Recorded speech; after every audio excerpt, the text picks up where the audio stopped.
আসসালামু আলাইকুম। আশা করি সকলে ভালো রয়েছেন। আজকে গাভীর ডেলিভারি করার নিয়ম এবং ডেলিভারি করার জন্য যে ওষুধগুলো ব্যবহার করা হয় বা যে ওষুধগুলো ব্যবহার করলে গাভী সহজে বাচ্চা ডেলিভারি দিবে সেই বিষয়গুলো নিয়ে আলোচনা করব। একজন খামারি হিসাবে আপনাদের জন্য এটি খুবই গুরুত্বপূর্ণ। আপনারা এই পুরো ভিডিওটি ধৈর্য সহকারে দেখতে থাকুন, আশা করি অনেক উপকৃত হবেন। আর যারা অনলাইন প্রশিক্ষণে আগ্রহী তারা ভিডিও ডেসক্রিপশনে দেওয়া ফেসবুক লিঙ্কে প্রবেশ করে ইনবক্স করুন অথবা ফেসবুক পোস্টে কমেন্ট করে আপনার আগ্রহের কথা জানিয়ে দিন। যে কথা বলছিলাম যে গাভীর ডেলিভারি করার নিয়ম এবং তার যে জটিলতা সেই বিষয় এবং জটিলতা ওভারকাম করার জন্য পদ্ধতি এবং যে ওষুধগুলো কার্যকরী সেগুলো নিয়ে আলোচনা করব।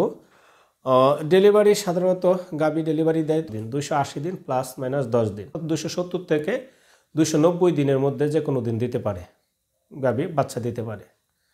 সুতরাং গাভীর ডেলিভারি খুব ভালো হবে, ইজিলি হবে, আপনার সেখানে কষ্ট করা লাগবে না, এমনিতেই হয়ে যাবে যদি তাকে পর্যাপ্ত পরিমাণে সুষম দানাদার খাবার এবং শেষ 3 মাস খুবই যত্ন করেন, তাহলে আপনার ডেলিভারি খুবই সহজ হবে। তাছাড়া রেবোলাইট এল এগুলো যদি আপনি শেষ 15 দিনে খাওয়ান তাহলে ডেলিভারি খুব সহজ হবে। আপনি যদি নিয়মিত ক্যালসিয়াম খাওয়ান এবং শেষ 15 দিন ক্যালসিয়াম বন্ধ করে রেবোলাইট এল সেটি খাওয়ান তাহলে সহজেই ডেলিভারি হবে, একা একা হয়ে যাবে এবং পরবর্তীতে তার গর্ভফুলটাও ঠিক সময়ে পড়বে এবং তার মেস্টাইটিস হওয়ার প্রবণতা কমে যাবে এবং তার ডেলিভারিজনিত যে সমস্যাগুলো সেগুলো না হওয়ার সম্ভাবনা থাকবে। সুতরাং যদি হয়ে যায় সেক্ষেত্রে আপনি কি করবেন বা ডেলিভারি বা আমরা ডেলিভারির যে জটিলতা সেটাকে ডিস্টুকিয়া বলা হয়। সুতরাং এই সমস্যা যদি হয় অর্থাৎ ডেলিভারি আপনি কিভাবে সহজে করতে পারবেন। সাধারণত যখন ডেলিভারি শুরু হয় তখন কিন্তু ব্যথা শুরু হয় এবং এর আগে প্রচুর পরিমাণে মিউকাস বাংতে থাকে এবং মিউকাস সাধারণত শেষ 2-3 দিনই বাংতে থাকে অনেক গরু, কিন্তু এবং বাচ্চার ডেলিভারি দেওয়ার আগে প্রচুর পরিমাণে সেটা বাংবে এবং তার প্রসব বেদনা উঠবে, অর্থাৎ উঠবে, বসবে, অস্থির ভাব দেখাবে। সেই ক্ষেত্রে আপনি অধৈর্য না হয়ে আপনি কিছুক্ষণ অপেক্ষা করুন।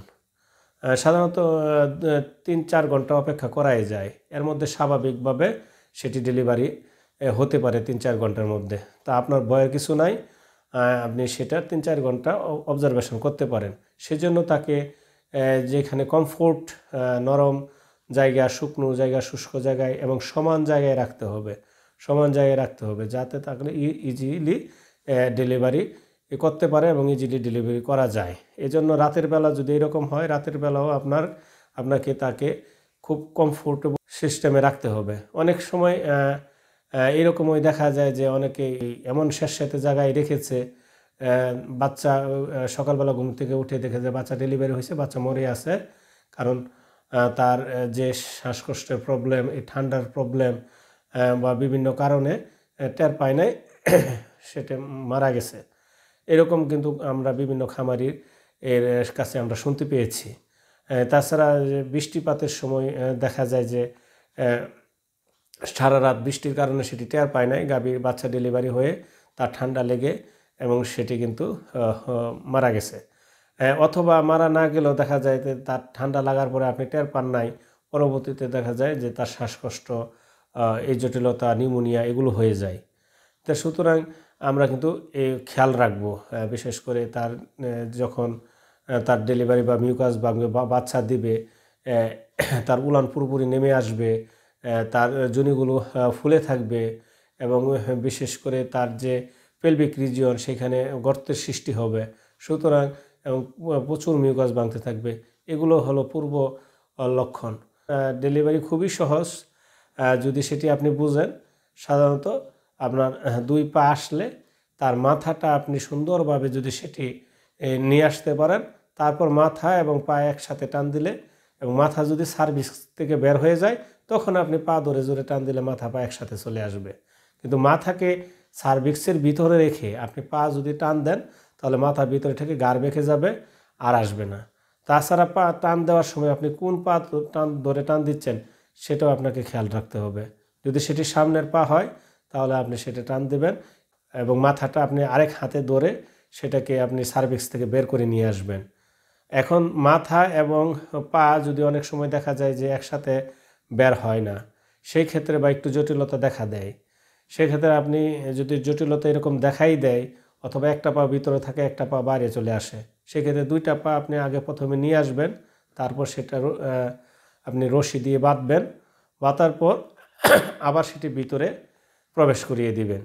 ভিতরে প্রবেশ করিয়ে দিয়ে তারপর আপনি মাথাটা বের করবেন সার্ভিক্সের ভিতর থেকে।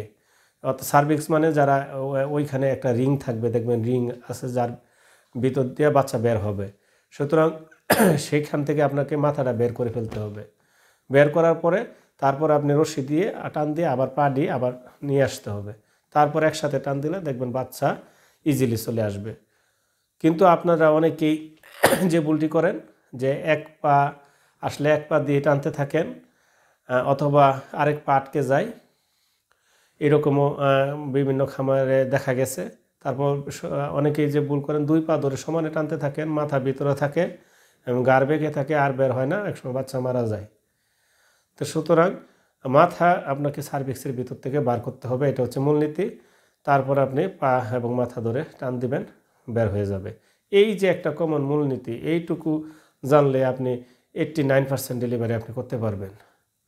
তারপর দেখা যায় যে অনেক সময় উল্টা থাকে, সেটাকে আপনি ঠিকভাবে ঘুরিয়ে সেটা আপনি করে নেবেন।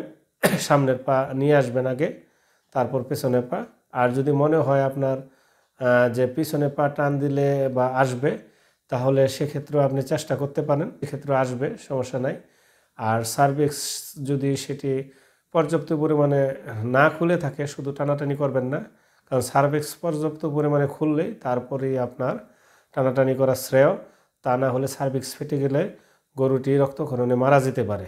সেই জন্য সার্ভিক্স যদি না খুলে, অল্প খুলে, তাহলে অক্সিজেন ব্যবহার করতে পারবেন অথবা প্রস্টানল হরমোন ব্যবহার করতে পারবেন সার্ভিক্সটা রিল্যাক্স হওয়ার জন্য এবং খোলার জন্য। কিছুক্ষণ ওয়েট করবেন, পুরোপুরি খুললে তারপর আপনারা টান দিবেন। সেই জন্য আমরা ডেলিভারির জন্য একটু অপেক্ষা করব, ধৈর্য হারা হব না, এত তাড়াতাড়ি টানাটানি করব না। এমনিতেই ডেলিভারি হতে পারে, কিন্তু আপনি যদি শুধু পা দিয়ে টান মারেন বিষয়টা আরও জটিল হয়ে যাবে। মাথা বের হলেই পরেই টান দিতে হবে। সার্ভিক্স থেকে মাথা বের হলে, কিন্তু কোনো কারণে মাথা থেকে সার্ভিক্স গরু বের করতে পারছে না, কুদ দিচ্ছে অনেক কিছু, অনেক 3-4 ঘন্টা সময় হয়ে গেছে, সেই ক্ষেত্রে আপনি হাত দিয়ে মাথা বের করার চেষ্টা করবেন। শুধু মাথা এবং পা একসাথে বের না করা যায়, পাগুলো দড়ি দিয়ে বেঁধে ভিতরে দিয়ে তারপর মাথা আগে বের করে তারপর আবার দড়ি টেনে পা বের করে একসাথে টান দিবেন, ইনশাল্লাহ ডেলিভারি হয়ে যাবে। জটিল অনুভব হলে উপজেলা প্রাণী সম্পদ দপ্তর ও ভেটেরিনারি হাসপাতালে যোগাযোগ করবেন। অভিজ্ঞ চিকিৎসক দ্বারা আপনারা ডেলিভারি করাবেন, তাহলে কোনো জটিলতা হবে না। এবং আপনার যদি মনে হয় যে তার সার্ভিক্স খুলছে না, অনেক সময় দেখা যায় ডেলিভারির সময় যে সার্ভিক্স খুলে নাই কিন্তু ব্যথা উঠে গেছে, সেই ক্ষেত্রে বিভিন্ন কারণে এরকম হতে পারে, ক্যালসিয়ামের অভাবে হতে পারে, হরমোনাল অভাবে হতে পারে। সেক্ষেত্রে আপনারা তাকে পর্যাপ্ত পরিমাণে স্যালাইন এবং ক্যালসিয়াম দিতে হবে। স্যালাইন, ক্যালসিয়াম এবং হরমোন ইনজেকশন দিলে তাহলে দেখা যায় যে সার্ভিক্সের মুখ খুলে যায়, তাহলে 48 ঘন্টা বা 72 ঘন্টার মধ্যে ডেলিভারি এমনিতেই হয়ে যাবে। সুতরাং এই ব্যবস্থাগুলো করতে হবে। বাচ্চা দেওয়ার সময় যদি হয়ে যায়, সময় হওয়ার পরে ব্যথা উঠেছে কিন্তু বাচ্চা দিতে পারতেছে না, সেই ক্ষেত্রে আপনি এই স্যালাইন, ক্যালসিয়াম এবং হরমোন ইনজেকশন ব্যবহার করতে পারবেন। সুতরাং এই ধরনের সমস্যা হলে আমরা এই ব্যবস্থাগুলো নিব। আমরা সাধারণত ক্যালসিয়ামের ঘাটতি পূরণের জন্য সবসময় আমরা ক্যালসিয়াম খাওয়াবো, পাশাপাশি তার যেন ডেলিভারির জনিত কোনো সমস্যা না হয় সেই ব্যবস্থা আমরা নিব। আর গর্ভফুল পড়ার 24 ঘন্টার মধ্যেই পড়তে পারে। নর্মালি গর্ভফুল পড়ার জন্য অস্থির হওয়ার কিছু নাই, আপনারা গর্ভফুল পড়বে। আর তা না হলে আপনার যতটুকু বের হয়েছে ততটুকু কেটে দিবেন। অযথা টানাটানি করবেন না, সেটা ভালো না। পরবর্তীতে হিটে আসবে না, ডাকে আসবে না, বিভিন্ন জটিলতা হতে পারে, ইনফেকশন হতে পারে। সুতরাং এই যে ডেলিভারি জনিত জটিলতা না হয় সেজন্য আমরা তাকে গর্ভাবস্থায় পর্যাপ্ত পরিমাণে ক্যালসিয়াম খাওয়াবো এবং 10 থেকে 15 দিন আগে আমরা রেবোলাইট এল আমরা খাওয়াতে পারি, 50 গ্রাম সকালে, 50 গ্রাম বিকালে, এবং সেটি কিন্তু আপনার চিপ এবং কার্যকরী। তো সুতরাং আমরা এই ব্যবস্থাগুলো নিলে আপনার গাভী ভালো থাকবে, বাচ্চা ভালো থাকবে, আপনার খামারে অনাকাঙ্ক্ষিত দুঃসংবাদ আসবে না।